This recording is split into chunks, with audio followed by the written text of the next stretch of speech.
what up, it's Dane. In this video I'm going to be telling you why you're not gaining any more muscle even though your strength is going up, right? And this is a question someone asked to me and they asked me to make a video about this, so let's get straight into this. So first of all, you need to understand that training for strength and training for hypertrophy, aka muscle gain, is a little bit different, right? Even though I say in most of my videos you need to add more weight onto the bar, which is one of the most important factors to muscle growth. The secondary factor is a greater volume load, right? But I'll be telling you all the steps you need to take in order to gain muscle mass, as well as also increase the strength, right? And why you need to increase it.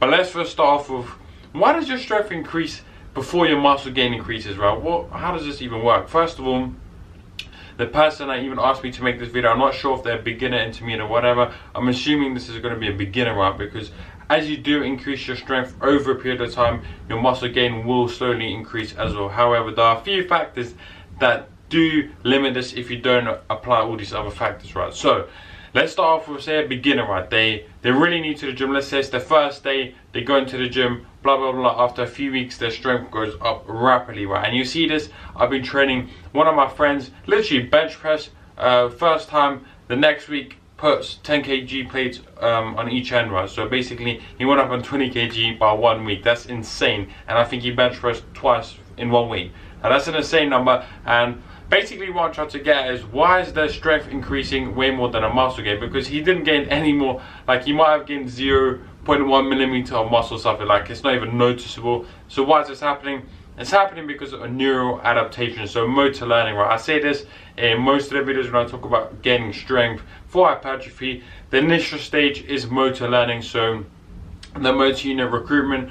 For example, let's say no one's ever done a bench press before. Why can't I speak, man? Or squat, or anything like a multi-joint exercise or compound movements. Let's just say the big three: squat, bench press, deadlift. So no one's ever done them. You'll see, first of all, when someone does the bench press, man, they have this bar like this and they push it up and it's wiggling all the time, man. I was like that at first as well, right? It feels so weird, strange, and in fact I avoided it. So if you're a skinny guy, make sure you do not avoid these important exercises.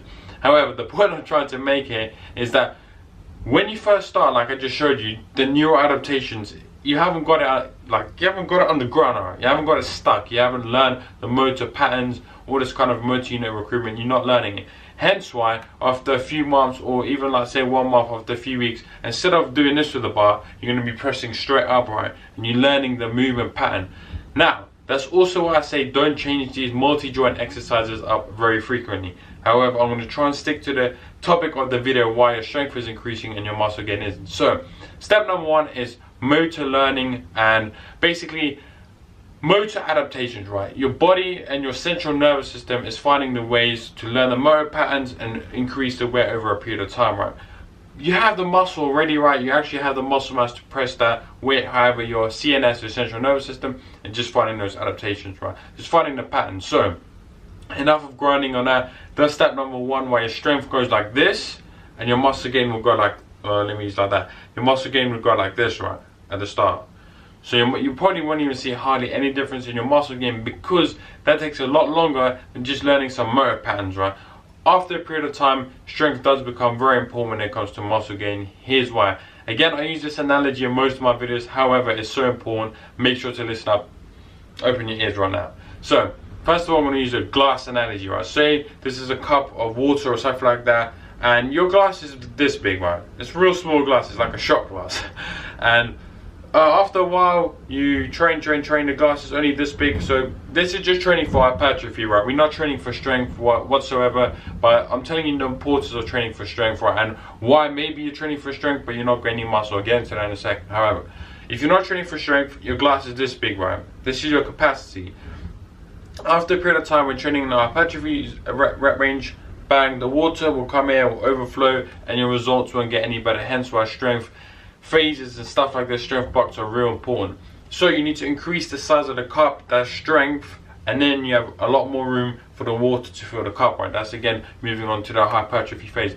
However, what I'm trying to get at here is strength is so important, and the reason being, like I keep saying again and again in this video, because I don't know, a lot of people don't realize this, is strength is a lot of neurological adaptation, right? Hence why you see a lot of powerlifters, compete, like stuff like this, they're real strong. You probably won't even notice someone that's really strong walking in the street, right? Because like I say, a lot of this is CNS shit. And then compare someone that's like real bulky, like the average person would think like, whoa, that guy must be real strong. Whereas the actual guy that doesn't even look like he goes to the gym is even more strong, a lot stronger than him. So anyway, I'm digressing a lot in this video. Step number one, why your strength is growing up your muscle is because of neurological adaptation, right? So let me tell you now how you can actually, because I'm assuming you're watching this channel and this video in order to get muscle gain, not so much strength, because strength just concentrate on adding more weight onto the bar. It's that simple. However, most people that are increasing their strength over a period of time and not muscle, and this can be done for a few factors. First of all, you need to understand leverages though. Some people that are short, in fact all people that are short, will have a real strong bench press and a deadlift because the arms are short leverages, whereas if they did a deadlift it would be harder. For someone like me, a bench press is freaking hard, man, because my arms are so long. And yeah, my bench press is like, I think a 1 rep max 120 kg, which is pretty average, right? And again, my squat and deadlift is not even that impressive anyway, but it's all down to leverages. However, the point I'm trying to make right here is that calories matter when it comes to gaining muscle. Just training for strength is not going to allow you to grow more muscle. It just isn't. You need to eat in a calorie surplus. In fact, some beginners and stuff like this, they could just go into the gym aimlessly, just start adding more weight onto the bar over a period of time and then just gain more strength. However, if they're not eating in a calorie surplus consistently and still doing a metabolic phase, which I'll get into in a second, they'll not be gaining muscle mass. So step number one is get the calories in. Calorie surplus is so important.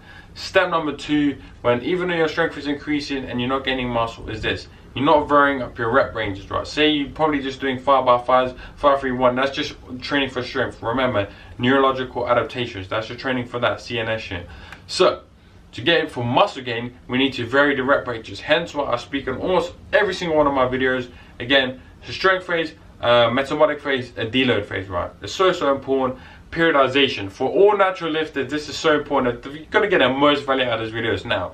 Periodize your programs, right? You cannot just do strength phases all the time, unless you want to be a powerlifter, obviously. But if you want to get maximum muscle gain, it needs to be a strength phase, hypertrophy phase, and then deload phase. Obviously, the hypertrophy phase is going to be a lot longer than any other phase because that's our main aim. So number two is vary the rep ranges, right? Just by doing 8 to 12 reps is not going to maximize your muscle gain. You need to jump into that 1 to 5 rep range and then take a deload after say 2 weeks of doing that. So that's basically why your strength is increasing and your muscle mass isn't. I probably went the long old road, the long pathway, whatever you want to say about this. Just a long way to get to the point where, however, I did want to put as much information in this video as possible, telling you why your strength increases fast, neurological adaptations, and why your muscle gain, not varying in rep ranges enough and not eating in a calorie surplus, doesn't increase as fast as strength range. So that said, if you enjoyed the video, if you found some value out of this 1 hour video, subscribe down to the channel down below for the 3 videos a day. Comment, leave a suggestion, leave some comments. I love to read comments, man. Anyway, stay positive, stay smiling, and I'll see you in the next one.